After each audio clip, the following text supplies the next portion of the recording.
aminoácidos, ¿se acuerdan?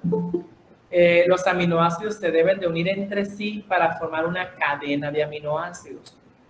Cuando un aminoácido se junta con otro aminoácido, los dos aminoácidos que resultan no se conocen como dos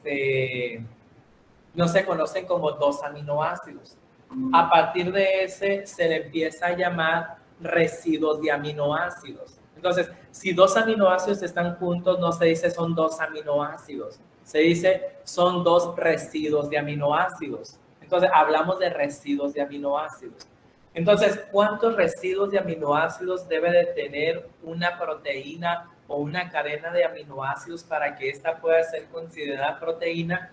Debe de tener mínimamente 61 residuos de aminoácidos. ¿Qué significa que deba de tener 61 residuos de aminoácidos? Que deben de juntarse 61 aminoácidos para que se forme a una proteína. Ahora, no estoy diciendo que la proteína tenga únicamente 61 aminoácidos. Estoy diciéndoles que a partir de 61 residuos de aminoácidos se va a considerar que eso es una proteína como tal, una proteína. Quiere decir que si tiene menos, no es una proteína, sí, es un péptido, pero no es una proteína estrictamente en la definición. Pero es un péptido, es un polipéptido, es una estructura peptídica. Ahora, en el caso específico, entonces, se deben de juntar mínimamente 61 aminoácidos para que sea considerado una proteína. Pero estos 61 aminoácidos, recuerden que se les va a conocer como residuos de aminoácidos, ¿vale? O sea, residuos de aminoácidos. Entonces, 61 residuos de aminoácidos debe de tener mínimamente para que sea considerada una proteína. Ahora, ¿cómo se van a unir los aminoácidos? Los aminoácidos, si ustedes recuerdan, tienen el grupo amino, el grupo carboxilo, el átomo de hidrógeno y la cadena lateral. ¿Se acuerdan? Entonces, aquí esto es bien fácil. Los aminoácidos se van a unir entre el grupo amino de un aminoácido con el grupo carboxilo del otro aminoácido. Entre quienes se van a establecer la unión para unir a los aminoácidos, entre el grupo carboxilo de un aminoácido con el grupo amino del otro aminoácido. Y la unión que se da entre el grupo carboxilo de un aminoácido con el grupo amino de otro aminoácido, la unión que se da entre estos dos grupos funcionales es una unión de tipo covalente. Por lo tanto, va a ser una unión muy fuerte, muy estable, es una unión de tipo covalente, pero en este caso la unión entre dos aminoácidos que es de tipo covalente tiene un nombre propio y el nombre propio de esa unión es un enlace peptídico, ¿vale? Entonces, ¿qué enlace se está estableciendo para unir a los residuos de aminoácidos para que formen una cadena de aminoácidos? El enlace peptídico, que es un enlace de tipo covalente. Por lo tanto, es una unión sumamente estable, sumamente fuerte. Entonces, ¿entre quiénes se está dando este enlace covalente? Entre el grupo carboxilo de un aminoácido y el grupo amino del otro aminoácido. Y yo les pregunto, ¿este residuo de aminoácido le sigue quedando un grupo amino libre y un grupo carboxilo libre? Sí. Sí, ¿verdad? Porque si yo soy un aminoácido y este es mi grupo carboxilo y este es mi grupo amino y este es mi átomo de hidrógeno, este grupo carboxilo se va a unir al grupo amino del otro aminoácido, pero a mí me sigue quedando el grupo amino libre y al otro le sigue quedando el grupo carboxilo libre. Entonces yo les pregunto, ¿un dipéptido también tiene un grupo amino y un grupo carboxilo libre? Sí. Pero si llega otro aminoácido, les dije que se va a unir otra vez al grupo carboxilo del dipéptido y él se va a unir el aminoácido con su grupo amino al carboxilo del dipéptido y ahora ya hay un tripéptido, pero el tripéptido sigue quedando un grupo amino libre inicial y un grupo carboxilo terminal. Si se va a unir otro aminoácido, ¿qué va a hacer este aminoácido que viene a unirse nuevamente? Se va a unir este aminoácido nuevo que viene, se va a unir con su grupo amino al grupo carboxilo del tripéptido y sigue quedando el grupo carboxilo libre. Y si se quiere unir otro aminoácido, va a llegar con su grupo amino a unirse al grupo carboxilo del tripéptido y ahora yo ya tengo que 4. Y así sucesivamente. Si se dan cuenta, entonces siempre va a quedar libre un grupo amino y un grupo carboxilo. Como estos siempre van a estar en los extremos, se les conoce como el grupo amino terminal y el grupo carboxilo terminal. Así se les conoce. Si es un tripéptido, un péptido o lo que sea, decapéptido o lo que sea, siempre hay un amino libre y un carboxilo libre. A esos grupos aminos y carboxilos libres se les conoce como amino terminal y carboxilo terminal. Ambos son terminales. Ahora, ustedes me preguntarán, oiga doctor, ¿y esta cadena puede crecer en ambos sentidos? ¿Y qué les acabo de decir? Que no. Únicamente se puede extender a través del grupo carboxilo terminal. De tal manera que a partir de este carboxilo terminal llegará otro aminoácido y quedará otra vez un carboxilo terminal libre.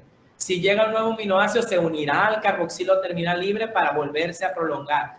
Quiere decir entonces que yo les puedo preguntar, en una cadena de aminoácidos, ¿cuál fue el primer aminoácido y cuál fue el último aminoácido? ¿Cuál fue el primero? Ya el del amino terminal. Exacto, el que tiene el amino terminal. El que tiene el amino terminal fue el primer aminoácido de esa cadena de aminoácidos y obviamente el que tiene el carboxilo terminal es el último aminoácido que se va sumando. Ahora, yo les pregunto, yo ya tengo a una cadena de aminoácidos de 61 residuos de aminoácidos. Yo les pregunto ahora, las proteínas, ¿tendrán también la capacidad anfotérica, sí o no?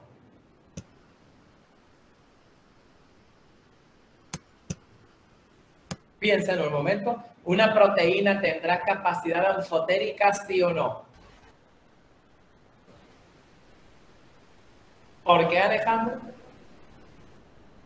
Pues tiene un grupo amino y un grupo carboxilo. Exacto. ¿Quiénes eran los que se encargaban en el aminoácido de actuar como ácido, como base? Su grupo amino y su grupo carboxilo. Y esta cadena, aunque son muchos residuos de aminoácidos, de todas maneras la cadena en los extremos sigue teniendo un grupo amino terminal y un grupo carboxilo terminal y por lo tanto puede seguir teniendo una capacidad anfotérica.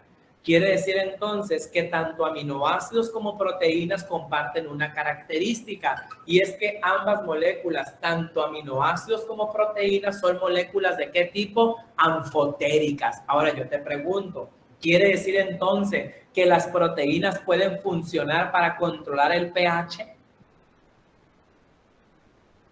Pues claro, pues eso es el anfoterismo. Pero ahora yo te pregunto, ¿la función principal de las proteínas va a ser regular el pH? Claro que no, pero si el pH se perturba, si el pH se altera, aunque esta sea una proteína muy bonita, que es una proteína estructural, es una enzima, no sé lo que sea esta proteína, le van a decir, proteína, yo sé que tú estás muy bonita, que tú lo que tú quieras, está bien, véndemelo, pero te ocupo en la regulación del pH. No, pero dice la proteína, yo no sé, ¿cómo fregados no le dicen? Tienes un grupo amino, tienes un grupo carboxilo que pueden actuar como ácidos o como base y por lo tanto te largas a regular el pH. Entonces, ¿qué hacemos? Quitamos a las proteínas su función biológica que estaban haciendo y también se largan y tratan de arreglar ¿a quién? Al pH. Recuerden que nadie se va a salvar al final de controlar o de regular al pH porque eso es lo prioritario para la célula en todo el sentido de la palabra.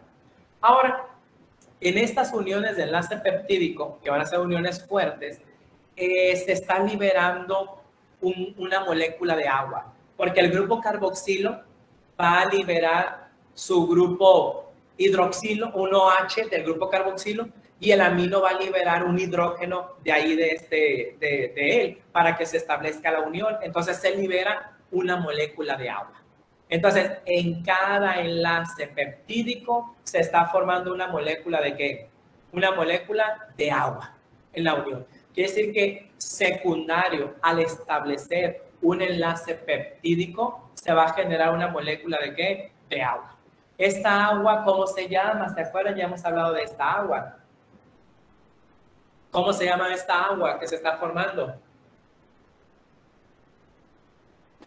A ver, Alejandro. María. Ya les hablé del equilibrio del agua. El agua metabólica. ¿No se acuerdan que hablamos? Agua metabólica. Dijimos que había agua que se formaba del propio metabolismo, ¿no? ¿Y qué les dije que era el metabolismo? Todo, todo. Y yo les pregunto entonces, ¿los enlaces peptídicos no formarán parte del metabolismo? Claro que también forma parte del metabolismo. Y aquí se está formando una molécula de agua en cada ¿qué? En cada enlace. Por lo tanto, el agua que se está formando aquí es un agua que es un agua metabólica, ¿vale? ¿Cuánta agua metabólica dijimos que formamos al día aproximadamente? Ya no se acuerdan, los voy a reprobar a todos. ¿Cuánta agua metabólica? Entre 300 a 500 mililitros de agua al día de agua metabólica. Recuerden que esta agua metabólica no nos alcanzaba de todas maneras para vivir, ¿no? Teníamos que forzosamente nuestra agua exógena, ¿se acuerdan? Ahora, entonces estamos viendo que esta agua metabólica se está formando allí y que forma parte del metabolismo normal. Y entonces yo les pregunto, si hay tantos aminoácidos, recuerden más de 300 tipos de aminoácidos que forman proteínas, si hay tantos aminoácidos, ¿por qué solamente 20 aminoácidos forman proteína? Esto puedo darles una respuesta altísimamente científica que voy a durar como unas 3 horas explicándolos, que no quiero porque me da hueva en este momento y no es la razón de ser.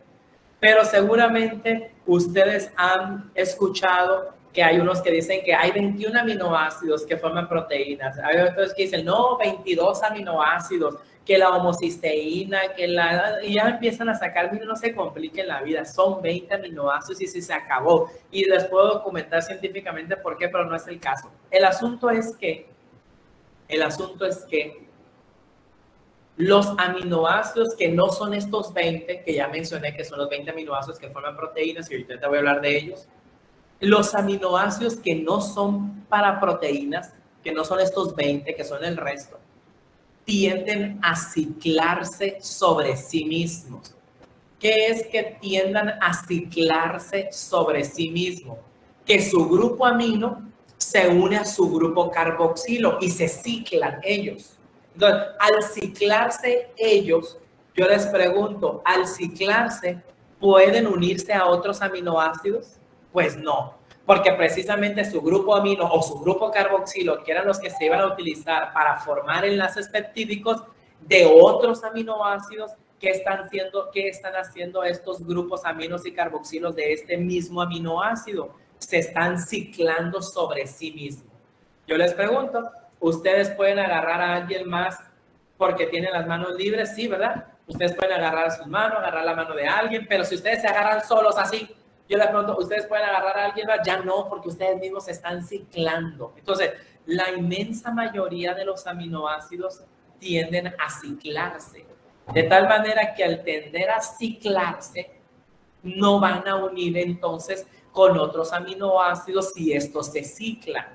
Y entonces la respuesta aquí sería, ¿y por qué esos 20 aminoácidos sí se usan para formar las proteínas? La respuesta fácil es porque estos no se ciclan sobre sí mismos.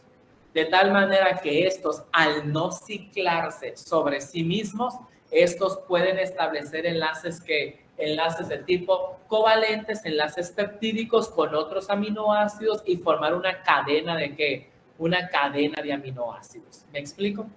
Ahora, ¿cómo se llama este proceso de que un aminoácido se junte con otro aminoácido para formar una cadena de aminoácidos? El término correcto apropiado es polimerización de aminoácidos, ¿vale? Polimerización de aminoácidos. En otras palabras, es que los aminoácidos se juntan entre ellos, punto. Pero el término mamón, para que se escuche bien, es polimerización de aminoácidos. Entonces yo les voy a preguntar, ¿cuál es el proceso a partir del cual se va a formar una cadena de aminoácidos? Polimerización de aminoácidos. ¿Vale? La polimerización de aminoácidos. Por esto también a las proteínas se les conoce como polímeros de aminoácidos. Es eso. Ustedes me pueden decir, oiga, doctor, ¿qué es una proteína? Y ustedes pueden decir una definición tan sencilla, pero tan especial y tan perfecta de decir polímeros de aminoácidos. Punto. Si ustedes me dicen que es polímeros de aminoácidos, yo les digo, es completamente cierto. Una proteína son polímeros de aminoácidos. Eso es una proteína, un polímero de aminoácidos. Claro, ya específicamente una polimerización de ¿cuánto? 61. De 61. Residuos de aminoácidos, ¿vale? 61 residuos de aminoácidos. Entonces, la polimerización de los aminoácidos es el proceso a partir del cual se va a formar, o sea, se van a unir aminoácidos entre sí para formar una cadena de aminoácidos y que esta cadena de aminoácidos va a determinar a una proteína, ¿vale?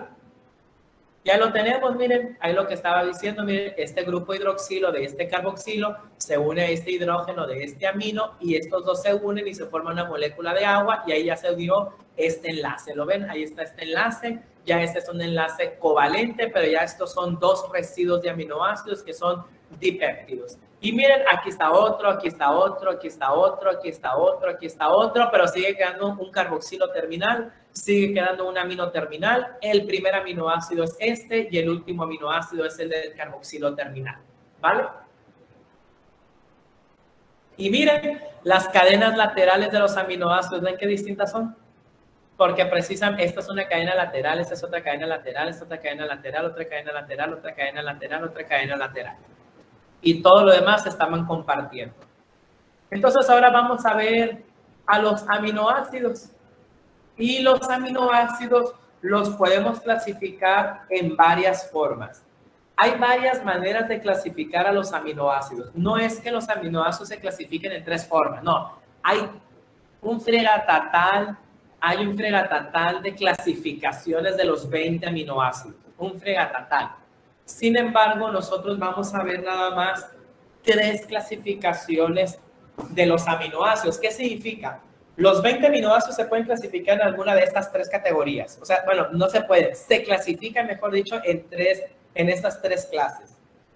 Los vamos a clasificar a los 20 aminoácidos por la cadena lateral. Al final de cuentas es lo característico, ¿no?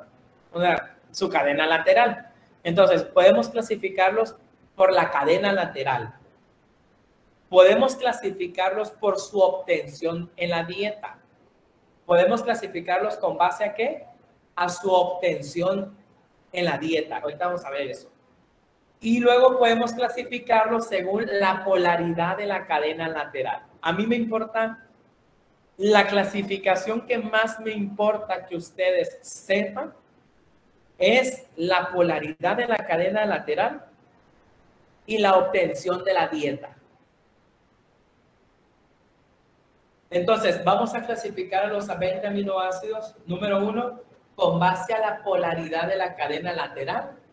Y número 2, con base a su obtención en la dieta.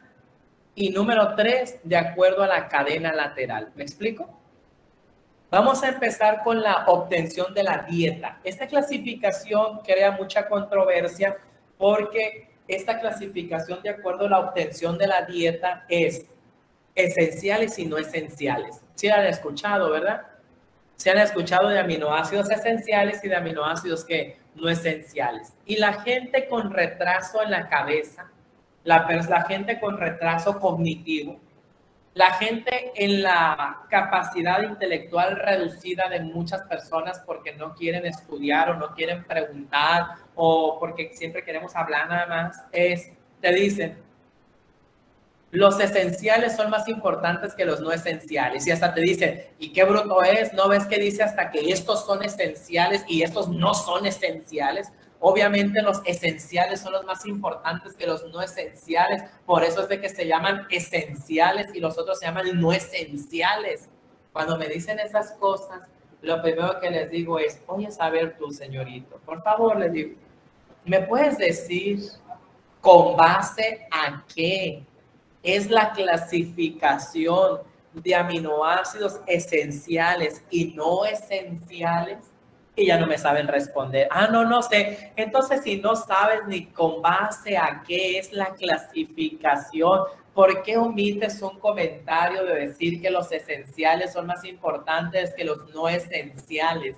Entonces les digo, ¿sabes con base a qué es esa clasificación? No, con su obtención en la dieta. Y les digo, de todas maneras se quedan con un signo de interrogación que no saben nada todavía. No entendiste, ¿verdad? Le digo, no, bueno, es si es esencial o no que esté en la comida, punto. Esa es la esenciabilidad o no esenciabilidad.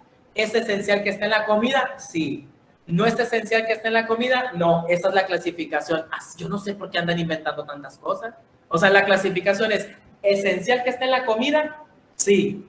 ¿No es esencial que esté en la comida? No, ahí está. Esa es la clasificación. ¿En dónde está la fregada clasificación de que uno es más importante que el otro?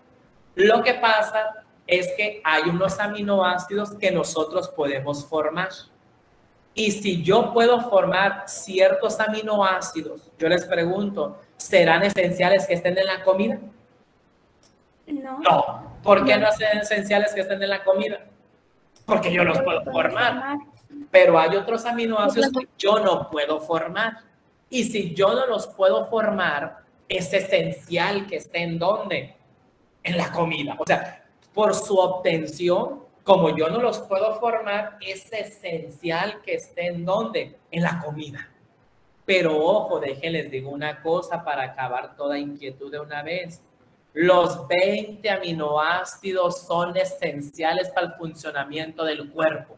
Yo ya no estoy hablando de obtención de la dieta. Yo estoy hablando ya ahora sí de función biológica. Los 20 aminoácidos son esenciales para vivir. Les llega a faltar un aminoácido y están bien muertos. Les llega a faltar un aminoácido, muertos en toda la extensión de la palabra.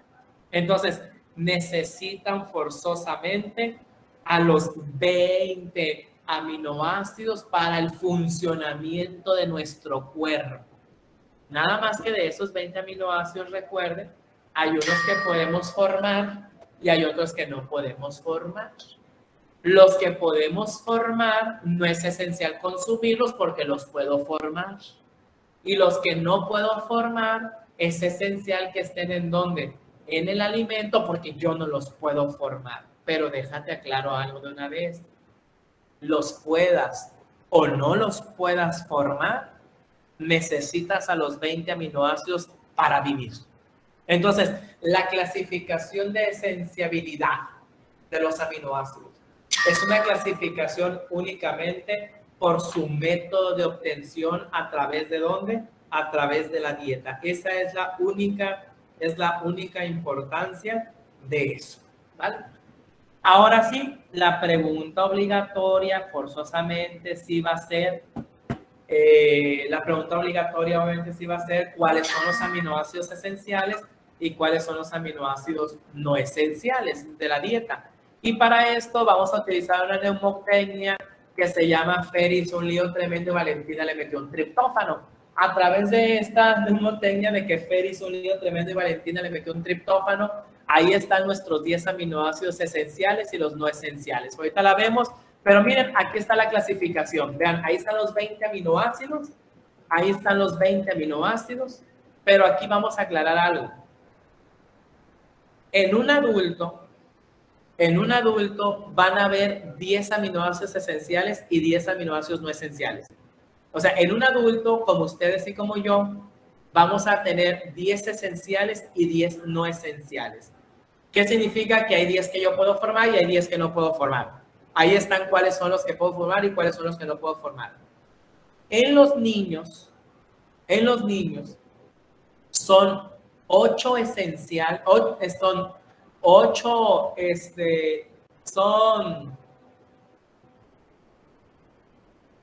en los niños son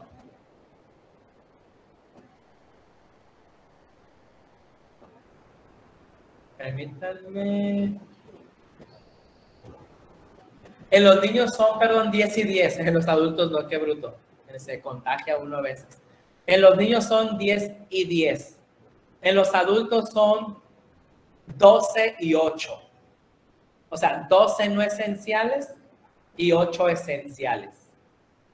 Ustedes van a decir, ¿quiere decir, doctor, que cuando somos adultos podemos formar 2 aminoácidos más que cuando éramos niños no podíamos formar, la respuesta es un rotundo no. Lo que pasa que hay unos aminoácidos como arginina y lisina que en los niños son esenciales y en los otros no, por una pequeña razón. Déjenles aclaro, nosotros formamos arginina y lisina. Arginina y histidina, perdón. Arginina y histidina. Nosotros formamos arginina y histidina. El niño también forma arginina y histidina. Él también los forma. Pero ¿por qué si los forma? ¿Por qué se consideran esenciales? Porque las cantidades de arginina e histidina que se necesitan durante el crecimiento y desarrollo son extraordinariamente grandes. De tal manera que aunque el niño empiece a formar cierta cantidad de arginina e histidina, no le es suficiente para su demanda en el crecimiento y desarrollo. Y aunque él los está formando, pero no en las cantidades suficientes por su crecimiento y por su desarrollo, entonces se hace que esencial que también los esté consumiendo. Pero ustedes y yo ya estamos grandes, ya no estamos en crecimiento. Al ya no estar en crecimiento, ¿qué creen que está pasando con las cantidades de arginina y de histidina? Están que disminuyendo. Y al disminuir las cantidades de arginina e histidina que requerimos, ya es suficiente la cantidad que nosotros formamos, y al ser ya suficiente la cantidad que nosotros formamos, ya no es esencial que esté en donde, en el alimento. ¿Me explico? Entonces, en los niños, ¿cuántos esenciales son? 10 y 10. Y en los adultos son 8 esenciales y 12 son no esenciales, ¿vale? ¿Cuáles son los que en la etapa adulta dejan de ser esenciales? Arginina e histidina. Y en los niños se ocupa porque muchas proteínas del crecimiento y del desarrollo conllevan estas proteínas para llevarse a cabo su síntesis.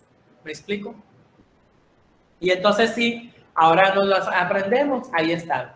Fer hizo un lío tremendo y Valentina le metió un triptófano.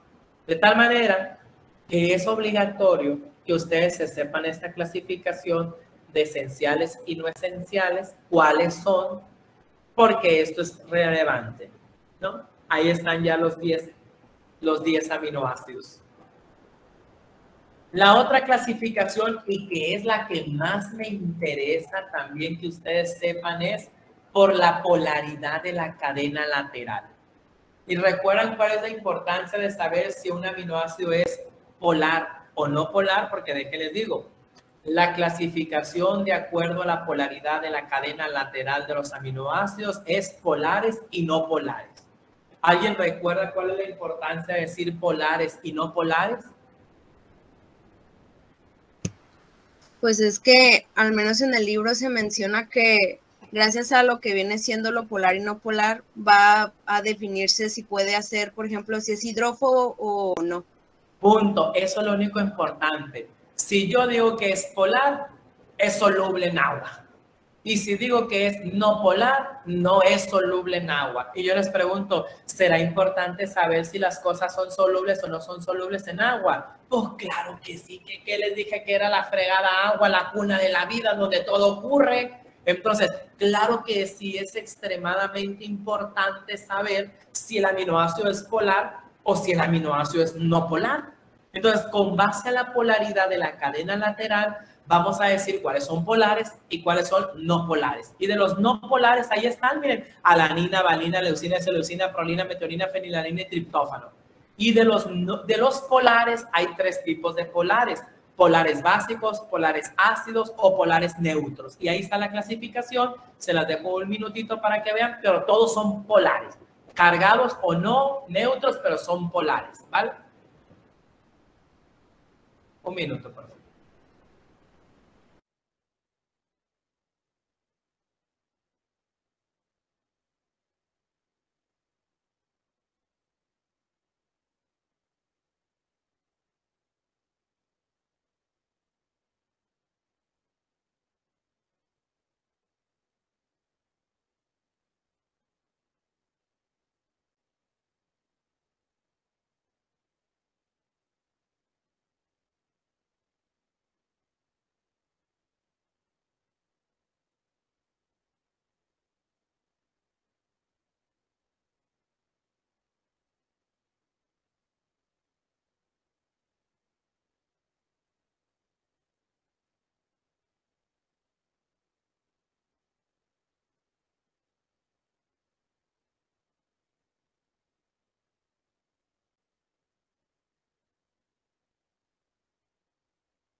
Entonces, esta clasificación de polares y no polares es extremadamente importante porque a mí me interesa, ¿vale? Y no nada más me interesa, sino que es parte fundamental para las estructuras de las proteínas, polares y no polares. Por ejemplo, nosotros tenemos que las proteínas que van en el plasma son polares, ¿no? ¿Pero por qué? Porque en la periferia dejan a todos los aminoácidos polares para mezclarse en el agua. Pero yo te pregunto, ¿y las proteínas que están en la membrana? La membrana son lípidos y los lípidos son hidrofóbicos. ¿Cómo es que las proteínas pueden meterse a la membrana si las proteínas son polares? Ah, pero no, o sea, los aminoácidos también son no polares. Entonces, ¿qué creen que va a pasar con los aminoácidos no polares cuando están en una membrana celular? Los aminoácidos polares no polares se van a la periferia para mezclarse con los lípidos. ¿Me explico? Recuerden que los no polares son hidrofóbicos y los lípidos son hidrofóbicos. Entonces, si una proteína se le quiere meter a los lípidos, ¿ustedes creen que la proteína va a dejar que se les pegue mostrándole los aminoácidos polares? Si los polares son hidrofílicos. En cuanto una proteína llegue a la membrana lo va a mandar a la fregada porque la membrana le va a decir, tú eres hidrofílico y yo soy hidrofóbica, no puedes meterte. O sea, no te puedo dejar acercar. Pero no es bruta la proteína. ¿Qué hace la proteína? Ahora saca sus aminoácidos no polares a la periferia y se le acerca a la proteína, pero se le acerca con su cara que no polar y se le va metiendo poco a poquito porque se está combinando con sus aminoácidos que no polares y se mete a la membrana. Y al centro, ¿qué dejó? Los aminoácidos que polares. ¿Para qué dejó los aminoácidos polares? Para formar un canal que polar. Y al formar entonces un canal polar, las cosas solubles en el plasma pueden entrar y salir a través de la membrana. Porque yo les pregunto, ¿las cosas solubles del plasma podrían atravesar la membrana? No, porque si las cosas solubles del plasma son polares y la membrana es hidrofóbica, cuando llegan estas moléculas no pueden pasar. Pero, ¿qué hicieron las proteínas? Mostraron sus aminoácidos no polares a la periferia, se le metieron a la membrana y dejaron los aminoácidos polares en el centro, y al dejar los aminoácidos polares formaron un canal polar, y al formar un canal polar, ahora sí, las sustancias polares en el plasma pueden entrar y salir a través de la membrana, pero utilizando a un canal proteico, que este canal proteico tiene aminoácidos polares en el centro y los aminoácidos no polares en la periferia para estarse combinando ¿con quién? Con la membrana. Pero si yo necesito que una proteína en el plasma, con que sus aminoácidos polares estén en la periferia, eso es más que suficiente. Punto, se acabó. Y sus aminoácidos no polares quedan ¿a dónde? Al centro.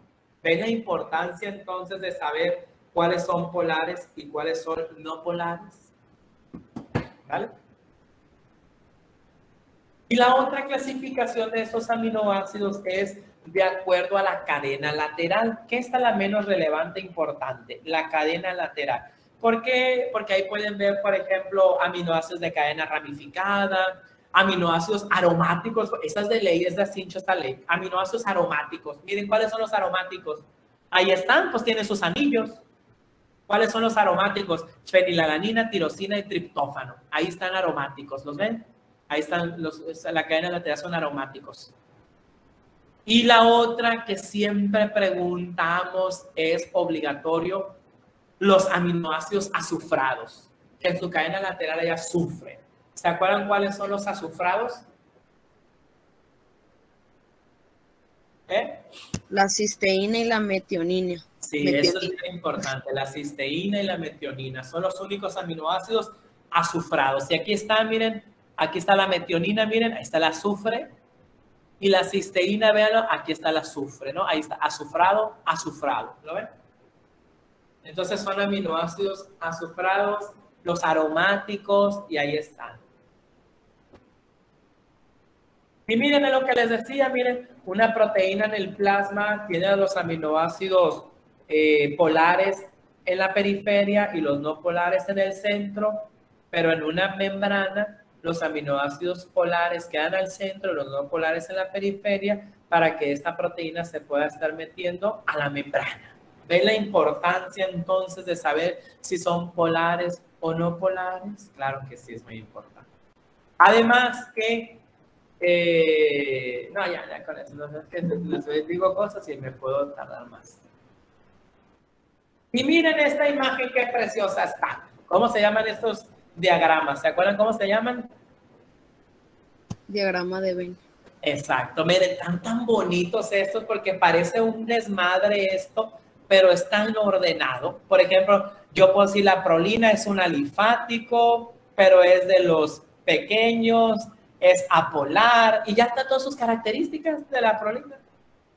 La alanina, por ejemplo, véanla, es un alifático, es muy pequeño y es de los apolares, ¿no?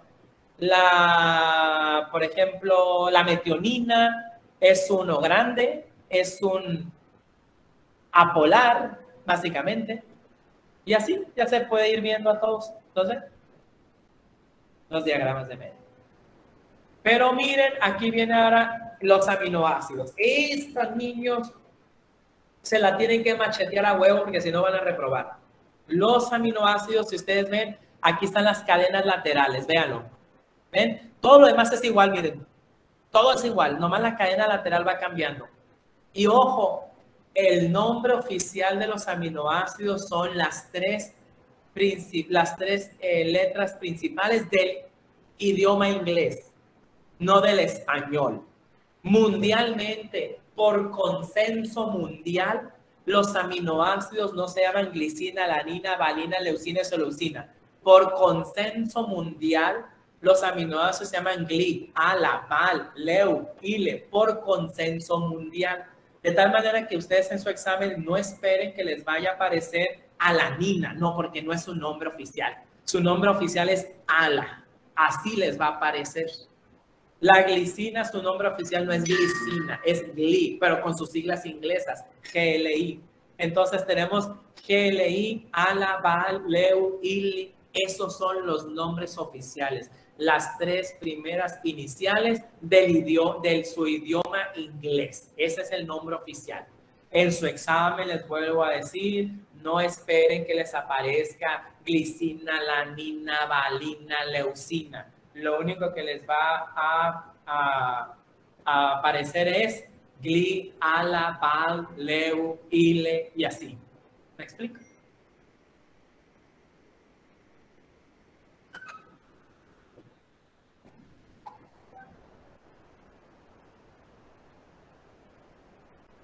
¿Vale?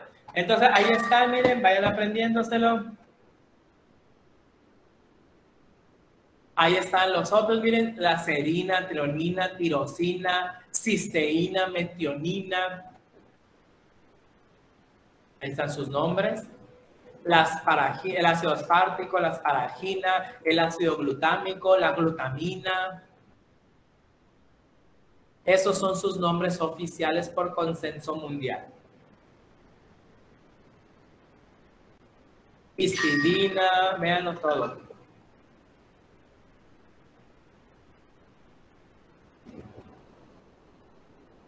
Fenilalanina, Fe, por ejemplo, y prolina. Ahora, imagínense, por eso les dije que las proteínas sean las moléculas con mayor biodiversidad funcional de todos los sistemas biológicos.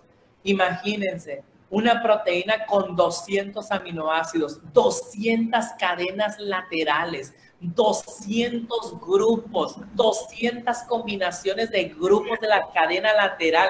¿Qué no puede hacer con 200 grupos funcionales que va a tener esta proteína? Puede hacer prácticamente casi todo. Ahora imagínate una proteína que tenga 1000 aminoácidos, 2000 aminoácidos, que tenga 200, 300. ¿Qué no puede hacer con tantos grupos funcionales? Y no nada más la cantidad, sino las combinaciones, las secuencias en las que van formados esos aminoácidos y combinando sus grupos. Prácticamente, por eso les digo, las proteínas son las macromoléculas biológicas con mayor biodiversidad de todos los sistemas biológicos conocidos hasta la fecha en el universo. Todo es una proteína y en todo está una proteína, ¿vale? Un resumen, vean, de todo lo que hemos visto. Muy bonito. Ahí lo ven después. Y bueno, el día de mañana ya nos vamos a meter con proteínas. Clasificación de las proteínas y niveles estructurales de proteínas y desnaturalización de las proteínas. Son los 3 temas de mañana. Clasificación de las proteínas, niveles estructurales de las proteínas y desnaturalización de las proteínas. Esos 3 temas vamos a ver mañana. Niveles estructurales, desnaturalización y clasificación de las proteínas. ¿Vale? ¿Alguna duda, niños? ¿Seguros? Bueno, pues si no hay ninguna duda, pues vámonos a la fregada y mañana nos vemos. Goodbye. Bye. Buen día. Igual.